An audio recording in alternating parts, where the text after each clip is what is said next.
Hello and welcome to another episode of Start Writing. I'm Jay Washburn and my co-host is and and we're doing the 8th episode, I believe, of A Beginner's Guide to Writing a Novel. And we're continuing our discussion on plot today. And I'm calling this subplot. It's not entirely subplot. It's more like complex plots, but some of it will be about subplots. I came across this quote and I had to bring it up. Keats says, "If poetry comes not as naturally as the leaves to a tree, it had better not come at all." And I just think it's hilarious that his metaphor is a gardener, and he's saying as a poet, he believes you should be a gardener.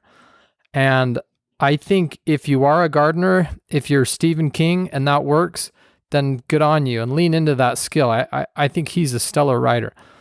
But what we're talking about is being architects today and have been, because that's what I am and that's what I think that my stories need.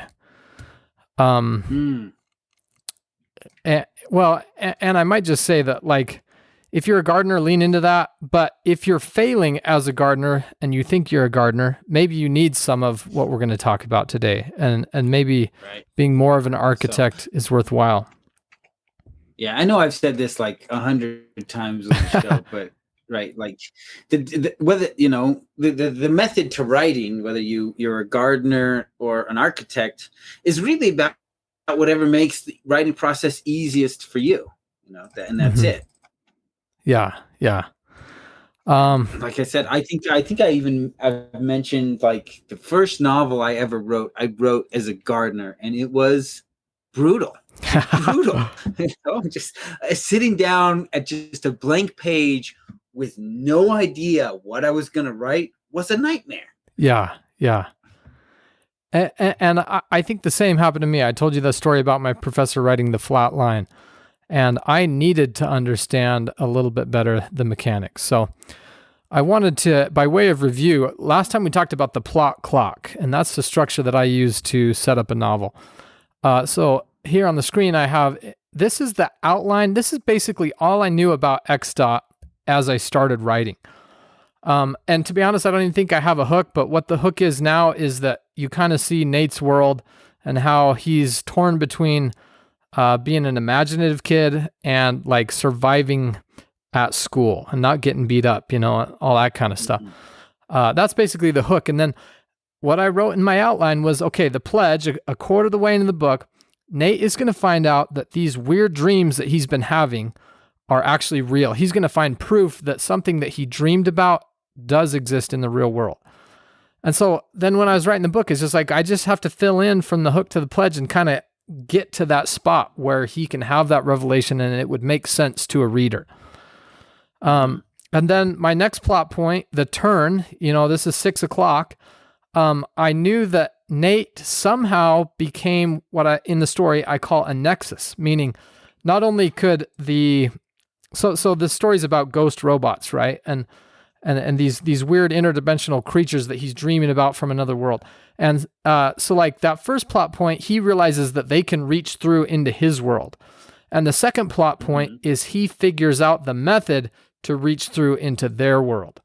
And that's all I knew. Like that was my outline. Nate becomes a nexus. That was what I wrote. And I kind of had to figure out as I was writing. And so that's all gardening leading up to that plot point. And then the final plot point that I knew for 9 o'clock was that his friend becomes a nexus, meaning his friend can then interact with this other world, and that actually becomes problematic.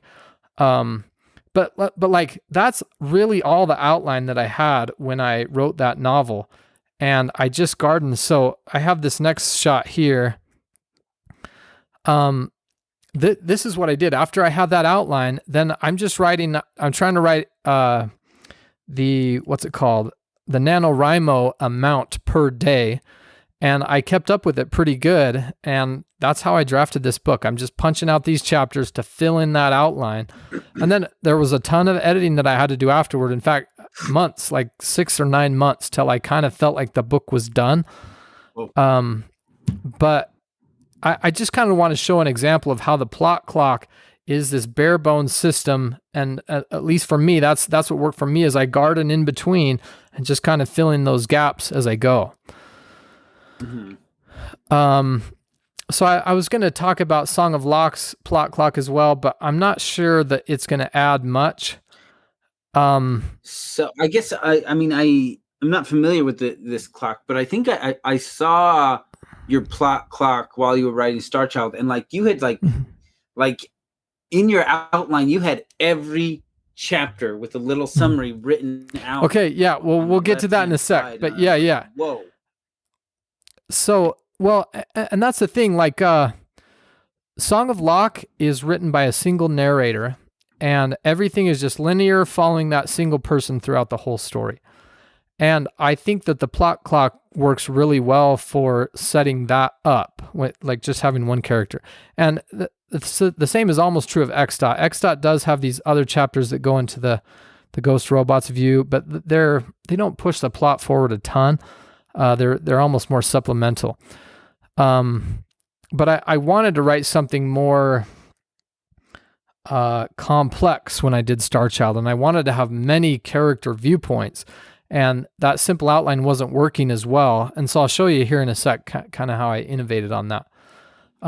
Real fast, I just wanted to say though, so Song of Locke, it's written in those 4 parts, you could call it 4 acts that go around the clock. And my intention was to have about 25% for each of those sections, right? And in the book, like you can literally see my 4 acts because it's just called scroll 1, scroll 2, scroll 3, scroll 4. But when you actually look at it after the fact, you'll notice that scroll 1 is about 30% of the book. It's like a third of the book. And I've had readers tell me, well, I thought the beginning was a little slow. And I think like that's very apparent that I took 30% of the time to get to that first plot point. And I probably should have done it in 25 or less. Like, I think the quicker you get there, the more they're going to feel like, oh, I know what this story's about. I know where it's going. And I'm now rooting for the hero to accomplish that. And I remember reading Song of Locke, and there was just a lot of character building in the early chapters that other things weren't going on, or very little was. Yeah, I remember that. Yeah. Well, and it's interesting because like I am a character writer, and I want to be careful that I'm not killing my characters by shortening that beginning. But I think the lesson here is that I was wrong. I went too long in the character building, and you can notice it from this plot clock, and you can tell, oh, section 1 is too long. It's a third of the book, and it should be a fourth or less. And to be honest, everybody loves the end of my books, and I don't know if that's because the third and fourth acts are compressed, and so it just feels fast and everything's falling in and the dominoes are all there. But that's something I learned from this structure, and I think it's very clearly observable, which I think is really cool. Yeah, that is really cool. That is really cool. Okay, another quote I wanted to share. Richard Peck, he writes young adult, I think mostly fiction, but maybe nonfiction. He says the first chapter is really the last chapter in disguise. And this is where I wanted to talk about plots and subplots. And so what I've got up on the screen here is this, it looks like a rainbow, right? And across the top, the red arc, I have it labeled as main plot. And what I mean by that is like, this is killing Voldemort, right? This is like the main problem that is going to be an arc from page 1, and it's going to get resolved right at the very end. And I've read books from budding author friends of mine who you don't get to that red line until you're a little ways into the story. And that looks like this one up on the screen. And so that your rainbow isn't a rainbow because that arc doesn't start until like a third of the way into the story. And that's a problem. Yeah. And I've told you in my plot clock that you make the pledge at 25%, but in your hook, you need to be hinting. Like, yeah, you don't have to explain the whole pledge yet, but you need to be starting it off right at the beginning. This is a romance novel. I can tell from the very first page that this is going to be about falling in love, or this is going to be about dinosaurs. You know, you need to let them know right off and not wait on it. Anyway, and then I kind of put the subplots underneath. So like you have this next arc underneath the red arc, and you know, it's like, oh my gosh, can I impress this girl? So this is Harry and Ginny and Cho. You know, it's like the romance arc, and you want to introduce the next most important arc second, and you need to resolve that one second to last, and so on. And I have a green arc and a blue and purple. But I like this. Yeah. Did you see this somewhere else, or was this something you made up the rainbow? This is just like kind of how I think about it. I'm not sure I've seen it somewhere else. But I really like this. I really like this. I think this is great. Yeah. I hope you guys look up his video so that you can see kind of the rainbow, the way he's laid it out.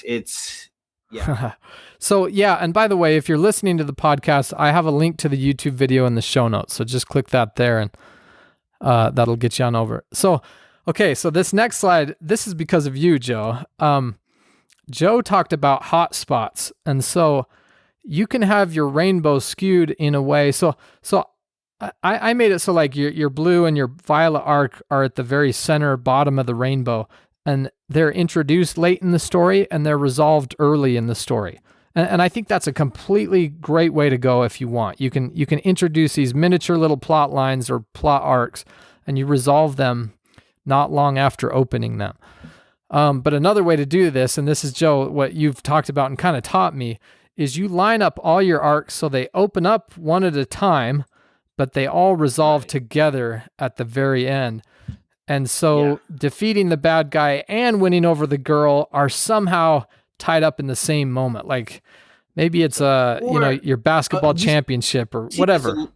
You see this a lot in movies. This is a very common way, is that the hero, in order to defeat the bad guy, must overcome his internal conflict or struggle to be able to rise to that challenge. So a lot of times you'll see the all is lost moment, and at the end of the all is lost moment, the hero reaches that pivotal internal realization, which in turn gives him the strength to conquer the bad guy. And so you get those two plot points kind of resolving right together to create that hotspot. Yeah, and I just wanted to mention, because the other rainbow that I showed contradicts this slightly, and I think both of them are very viable. Like, it's okay to open up some plot arc late and close it early, but it can be really powerful if it closes at the same moment as the main plot, if you can pull that off. Yeah. Okay, so in contrast to Keats, J.K. Rowling is a planner, and I'll just read this quote. She says, I really plan quite meticulously. I know it is sometimes quite boring.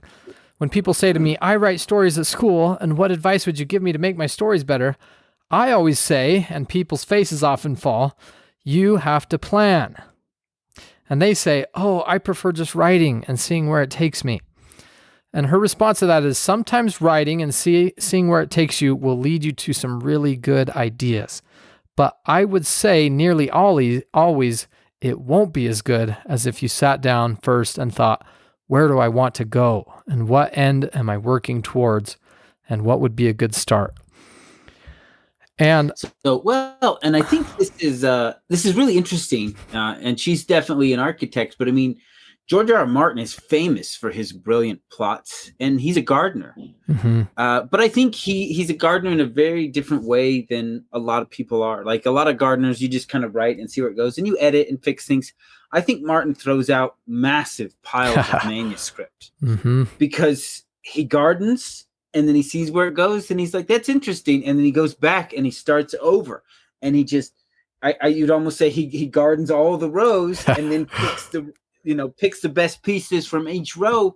And that's how he gets an incredible plot while still being a gardener and not a planner. Yeah. Well, and two things I think about. One is, we've literally waited a decade, I think, for his next book to come out. And I think that's a gardener problem. The other thing is, J.K. Rowling specifically writes mystery novels. And Like after she graduated from Harry Potter, that's the genre she was writing, was mystery novels. But the fact is, even Harry Potter is kind of constructed like a mystery novel. And in order to put the clues in and stuff leading up to that big reveal, kind of Agatha Christie style, you sort of need to know where it's going. And so I think she's writing a different type of story than George Martin. And I mean, not that his don't have these great surprises. They have massive surprises, and those surprises probably surprised him too as he was writing. But yeah, it may depend on the type of book that you're trying to write as well. Yeah, that's true. But I mean, I do know mystery writers who are gardeners. What is it? I think it was Neil Gaiman who was saying the first draft is just getting it down. The second draft is making it look like you did it on purpose. Yeah. Yep.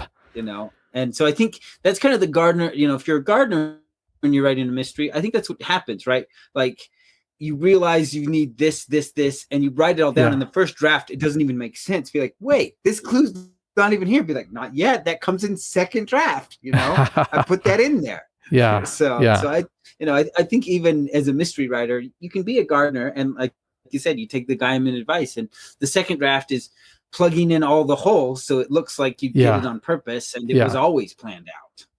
Yeah, I think that's a fair point. And yeah, okay. So, and to be honest, I don't know what advice you would give to a gardener other than just write. Like, go back and write. Have you written today? Go write. Like, that seems like the whole lecture on how to be a gardener. But maybe I'm wrong because I'm not a gardener and I don't totally know how it works. Although, like I said, I am a gardener sometimes, and I do feel like just hitting that page, like, just get something out, and a lot of times it's something really cool. Okay, so now up on the screen I have Rowling published an outline that she did for the Order of the Phoenix, and in the left column she writes the chapter number, and then the next column is the time, and that's the time in the story. And I can't remember if I've told this story in this series, but when I was writing X Dot, it was like, okay, so this happened at school, and then he went home, and like this was a debriefing, or like here's what happened after school, and then the next day, this is what happened. And as I was drafting, I got into that, and I'm like, I think I've probably written more than 5 consecutive school days. And I wasn't sure, but I was like, well, I never put a weekend in there. So I went back and I looked, and I had, I think, 12 consecutive school days. And so I had to rearrange my story so that 2 of those school days were weekend days. And so I think it's really cool. That is so interesting. Yeah. Well, and honestly, I had no clue. I'm just sitting there gardening, and it's like, well, this happened at school. And I'm not thinking about whether it's a Tuesday or a Friday. It's just like, this happened at school. I'm just writing a story. But anyway, so she writes out this happens in October. These 3 are in November. Then we have 3 in December. And I think that kind of, it's like you're creating a calendar for your story. And I've kind of done that since learning that lesson in X Dot. And to realize that, man, I'm going to write something that just doesn't make sense unless I have some way to kind of keep it reined in. Yeah. So, okay, and then our next column is the title. Next column is like the main plot. This is what happens in this chapter. And then her next column is about the prophecy. Actually, I'm going to skip to the next slide. So this Carrie, the friendly editor, typed up her handwritten. I'm all about spreadsheets, but J.K. Rowling just writes it on a piece of paper. It's a little hard to read. But so her next column is the prophecy, and she writes it out so that you can see, okay, this concept of the prophecy is progressing a little bit in every single chapter, and I'm moving that idea forward. And then she has a column for Cho and Ginny, right? That's like the romance. And she's making sure, okay, this romance is developing. And if you just look at the column, you can see, oh, this is a little story all on its own. Like, we have a romance novel right here. That column is a romance novel. But it's attached to these other chapters. And so it's like, it's a subplot now, right? She has a column for Order of the Phoenix, Dumbledore's Army, Snape and Harry, and then Hagrid and Grop. I love this. I'm gonna do this. Yeah. Oh. Yeah. Well, and the cool thing is, like, maybe say you have a romance, or you're wanting to write a romance subplot, And then you go and map it out like this and you realize, oh, I have 4 chapters in a row that didn't do squat about the romance subplot.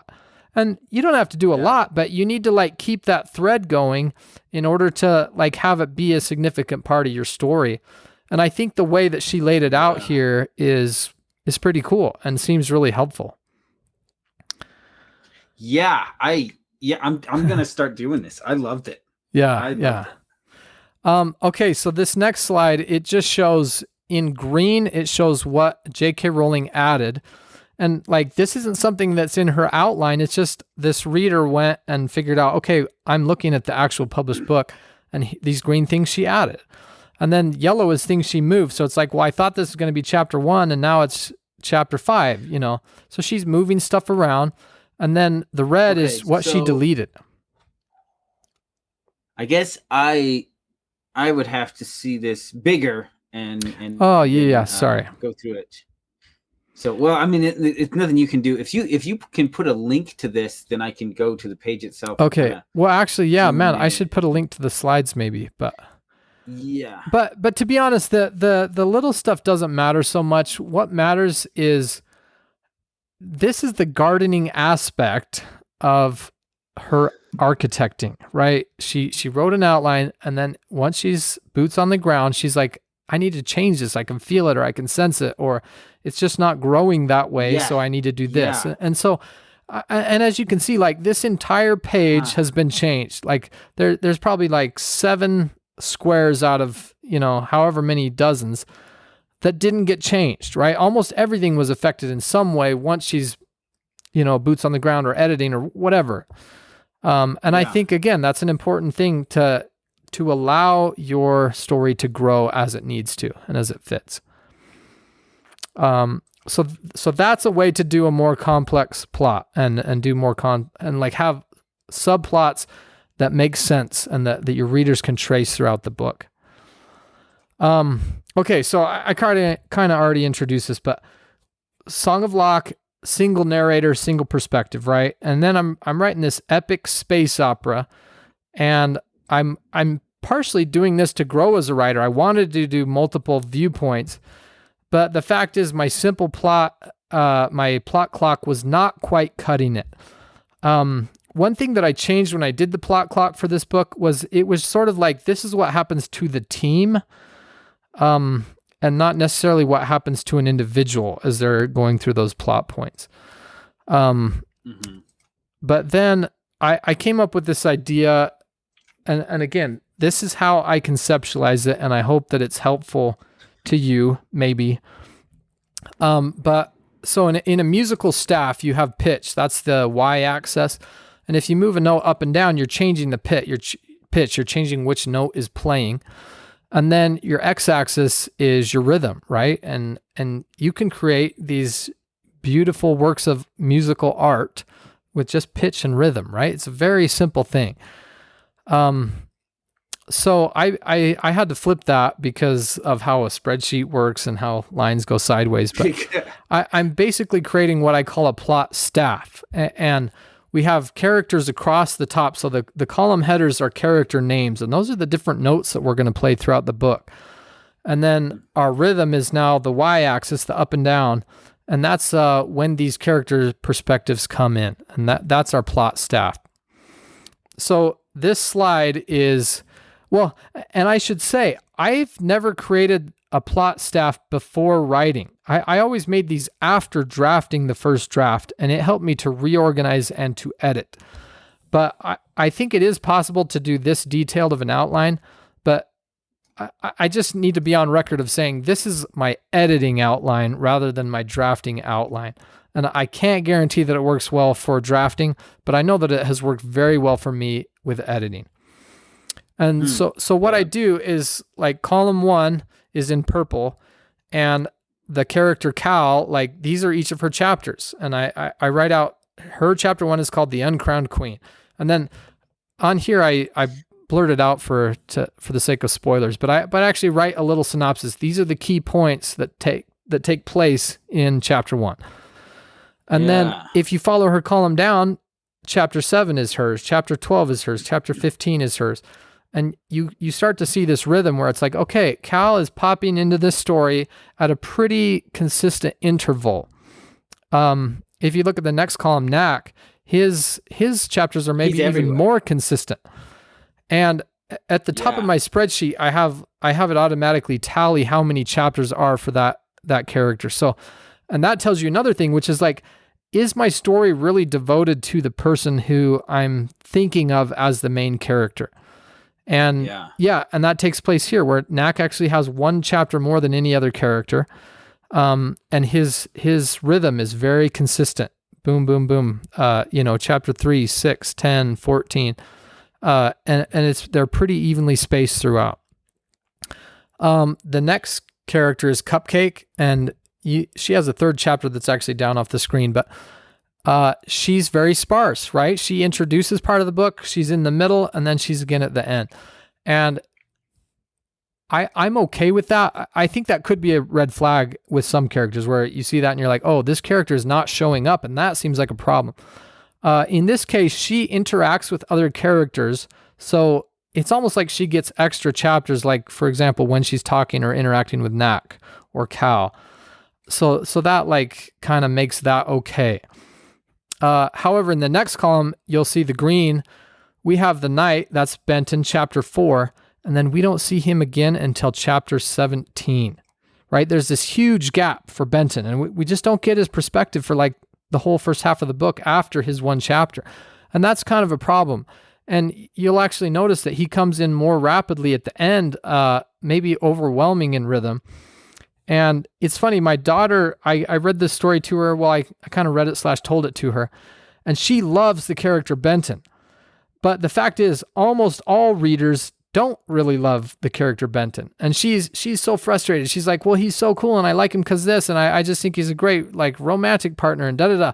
And she's frustrated that readers don't like him more.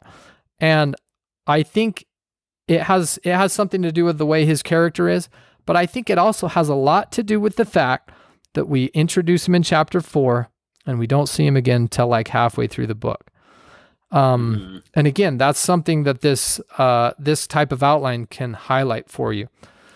So I'm going to skip a couple rows over to Tybros. Tybros is the bad guy, and you'll see here he kind of like a fourth of the way into the book, he gets 3 chapters in a row and then done. Or sorry, not in a row, but pretty consistently and then done. And in a later draft, I changed that. So this is my earlier outline. Oh. And I was like, oh, Tybros needs like, there should be a beat. Like I can see that his rhythm deserves to sound right there. And so I added a chapter in that kind of brings us back to his perspective, and it kind of keeps that rhythm going because he's a character that I don't feel like it's okay to just have that gap for. And I didn't see it when I was reading my book. I saw it when I looked at this outline and saw, oh, I need the rhythm to repeat right there. Yeah, yeah. Well, not only that, but I mean, like looking at this, what I see is you introduce him at chapter 8. We see him again at 16, which would be the midpoint turn. And then we see him again at 20, which, could be the second pinch point. Mm-hmm. And then after that, he would be in the book a lot, but not from his perspective because it'd be the hero interacting with him. But what's missing from him is his first pinch point. Mm. Well, right? And I can see that just looking at this. And like you said, you went back and changed things. But you're exactly right. And honestly, a lot of the pinch point, well, like that threat is, he shows that he's threatening, and then the other characters experience the threat. But yeah, you're exactly right that we need to feel that bad guy in that presence, and seeing from his perspective. Honestly, that was a huge problem I had when I wrote Song of Locke. I wanted to show the bad guy's perspective, but I never had an opportunity because it was only what the hero saw, because he narrates the book, right? Right. Anyway, so I wanted to take advantage of that here and say, I can get in the bad guy's head, so I'm going to, and I'm going to make it count. And then, like, if anybody's a secondary character, it's Link. He's this last column here, and I have him, midway into the first half and midway into the second half. And when I laid this out, I was totally fine with where his rhythm hits and that he only has 2 points. But what I did realize was that if you just took these chapters, just these two out of the whole book and read them together as a short story, is that a story? And in my first draft, it wasn't. It was just like, well, he does this and then he does that, and they didn't fit together. And so I added his arc so that he's struggling with one thing. He changes his perspective at the end of his first chapter, and then having that new perspective, that midpoint for him, that then plays out, and like he lives with the consequences of that in his second chapter. So it's like a little mini story. And again, I can see that because of how I laid it out here. Right. Yeah. Okay. And then I wanted to talk about, this is actually a nonfiction example, but I've been working a ton on this, and I think that it's relevant to the plot staff that I just showed you. So I got this idea, and it's like, I want to write about how, we've talked about this on these episodes, but how Charlton Heston in Secret of the Incas looks exactly like Indiana Jones, but he was 30 years before Indiana Jones. So Indiana Jones clearly copied Charlton Heston, right? And I wanted to write about, I'm going to dive into this and figure out why this happened, or how it happened, or how often it happened. And so I jump in, I start drafting, and I write about, here's what it's like to plagiarize, and here's the line between plagiarism and inspiration. Okay, right? Right. But as I'm going, I start realizing, well, I have a lot to say about my boyhood and how, like, I was a huge fan of Indiana Jones. So I'm like telling these anecdotes about my boyhood life, and those kind of start popping in to the manuscript. And then as I get toward the end of the manuscript, I start writing about how my older brother died. Cause like he died a couple years ago, and it was very impactful. It was like this heavy topic, but his death is very closely linked to my love of Indiana Jones. And so like, I'm slowly kind of figuring out what this essay is about. But so on this next slide on the left, I have, again, 3 like plot staff columns, and the red on the left, that's what I'm writing about, plagiarism and inspiration. Then the middle one is like boyhood. And the third one, blue, is like, this is about my older brother passing away. And it was the same type of thing where I realized, well, if this is really about death and about what it's like to lose a loved one, I can't introduce that topic at the very end. And so what I did is you see in column 2 here, I made chapters about my brother dying throughout, so that not only could the reader feel that loss in the beginning, but it could progress and develop over the course of the manuscript.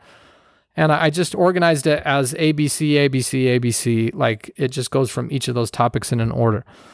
But then once I laid it out like this, and I made my plot staff, I realized that I had 2 B's, like the indie fan stuff, in the last segment. So it felt like a stutter. I keep going ABC, ABC, but then at the end it's A, B, B, C.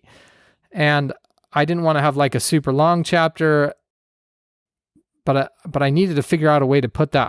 I figured that it could go into part 2, and that's what column 3 is here. But I found out that I could fit 3 B columns, rows in section 2 if I reverse the order. So it goes ABC, and then in that middle section, it goes BA, CBA, CBA. And that allowed me to fit that in. But this is just another example, kind of a weird example of how the plot staff can work, and how it can like give you this overview so that you can kind of refine how your story and your plot fit together.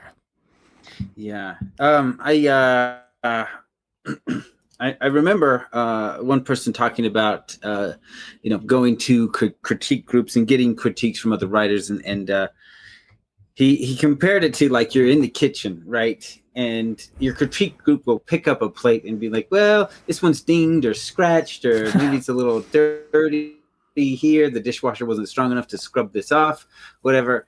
And they're really looking at this one thing, and the writer's job is to see the whole kitchen, everything that is going on with all the pieces.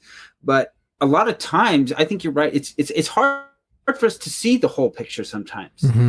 And these tools that you've shown us, the rainbow, and this map you saw from Rowling and everything, and your marked up one here about your essay is really about creating tools for us so we can see the whole picture, right?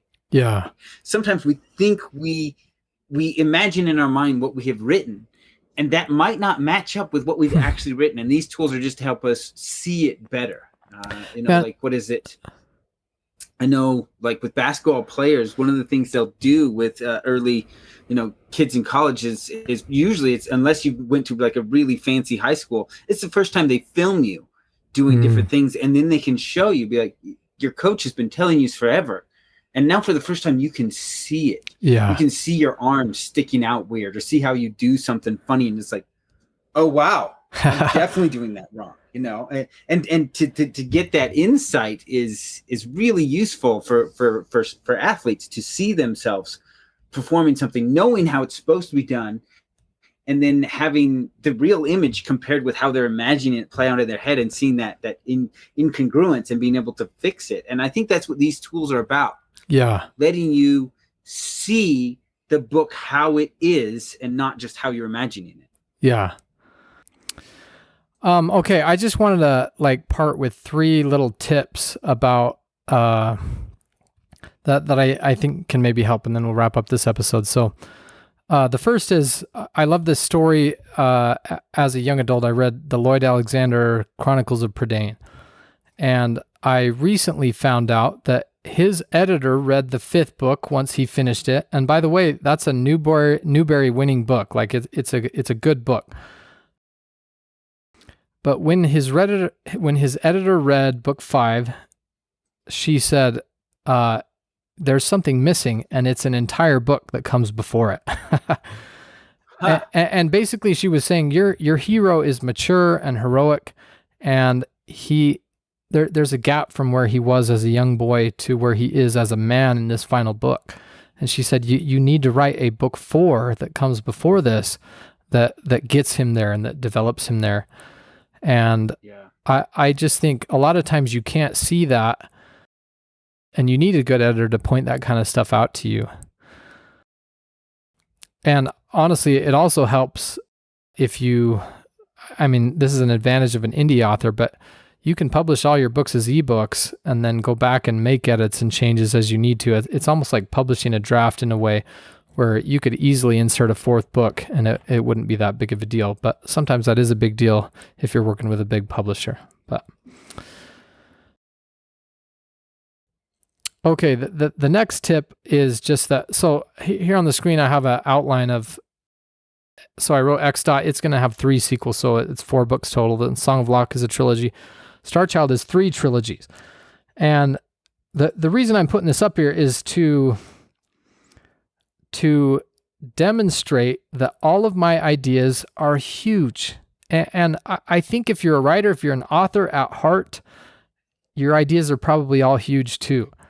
And you probably have more ideas than you know what to do with, right? But my tip here is to think about the scope of what you're doing and pare it down. Try to find the smallest chunk at the beginning of your story that you can turn into a fulfilling arc where, my person is going on a quest and they're finishing their quest, and that feels good and it feels done and it feels like a complete story. And don't let all your big ideas be too much of a burden to you. Like chop it down to something manageable and write the smallest story that you can find that happens at the beginning. And then once you've nailed that and published and completed that first complete story, then go on to the rest of your big ideas. Because I guess for me, I just sometimes almost feel overwhelmed with how many ideas I have and how much I wish I could write, but I can't. And I think just chopping it down and publishing something and making that really good is an important first step. So, this is a beginner's guide. That's my tip for beginners.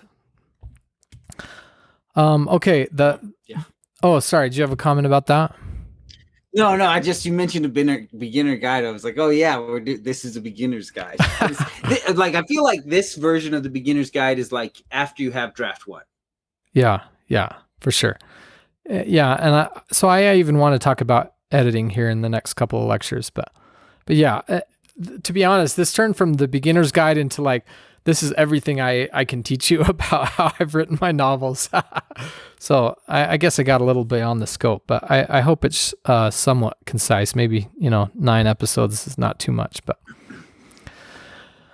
okay. So the last one, I'm a big fan of the Legend of Zelda series, and Ocarina of Time is about this boy Link and his fairy companion that go out on this big adventure, and what's at stake is the entire kingdom of Hyrule, right? It's really big and it's epic in what it is attempting to do, right? This is a save the world plot.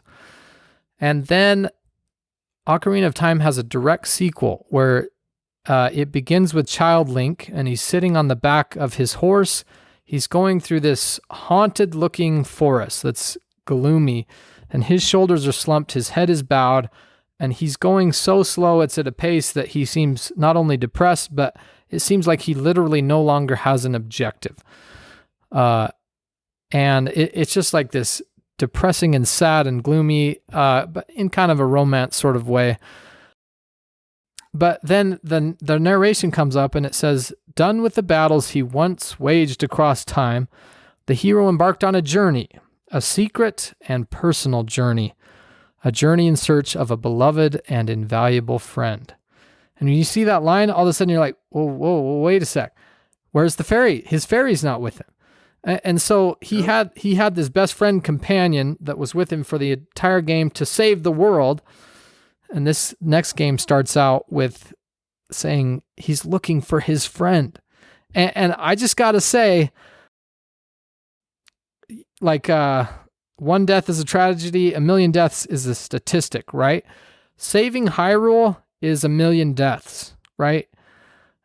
But saving your friend is a tragedy. And to be honest, this pledge right here that Majora's Mask gives is a way better pledge than what we get in the first game. And this goes with my last tip, which is cut it down to the scope that is like the smallest chunk that makes a good story. And same with this tip. It's like, don't go epic. Don't save the whole world. You don't need to. It's going to be stronger if you save your best friend. Yeah. So there we go. That's my last tip. That's the end of what we're going to talk about plot. I want to talk about titles and editing, and then we're going to wrap up the beginner's guide. Hopefully that's 1 or 2 more episodes. All right. Sounds great. So look up the links. I took screenshots of Jay's slides today because they are so good. Like, because a lot of the things he talked about was turning the text of a novel and the chapters into something visual so you can see it, so you can see the whole picture. And so I really recommend going and looking at the images from this episode because they've helped me a lot. Like I loved it. And so, like I said, I took some screenshots because I was like, I definitely want to look at my plot in this lens to help me understand it better. Yeah, man. So I remembered what I was going to say earlier. You can't always see, like when you read a draft over and over, you don't have the experience that a reader has. You have the experience of someone who's sick of this manuscript, right? That's a different experience. But I find I can get that view refreshed if I just wait 3 months or 6 months. But the fact is, when I'm writing, I don't feel like I have time to wait and like let my head clear and get that fresh perspective all the time. Sometimes I can wait a shorter amount of time. But I think it helps a lot to do these kind of outlines or to have good beta readers who can give you that experience and say, hey, you're missing this here. You need to write the 4th Taran book and insert it here. Because a lot of times you just can't see it unless you're willing to give it that time.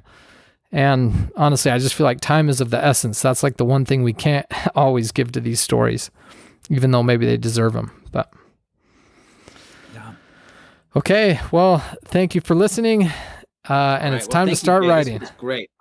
This is my favorite of the episode. Oh, excellent. Man, that is great to hear.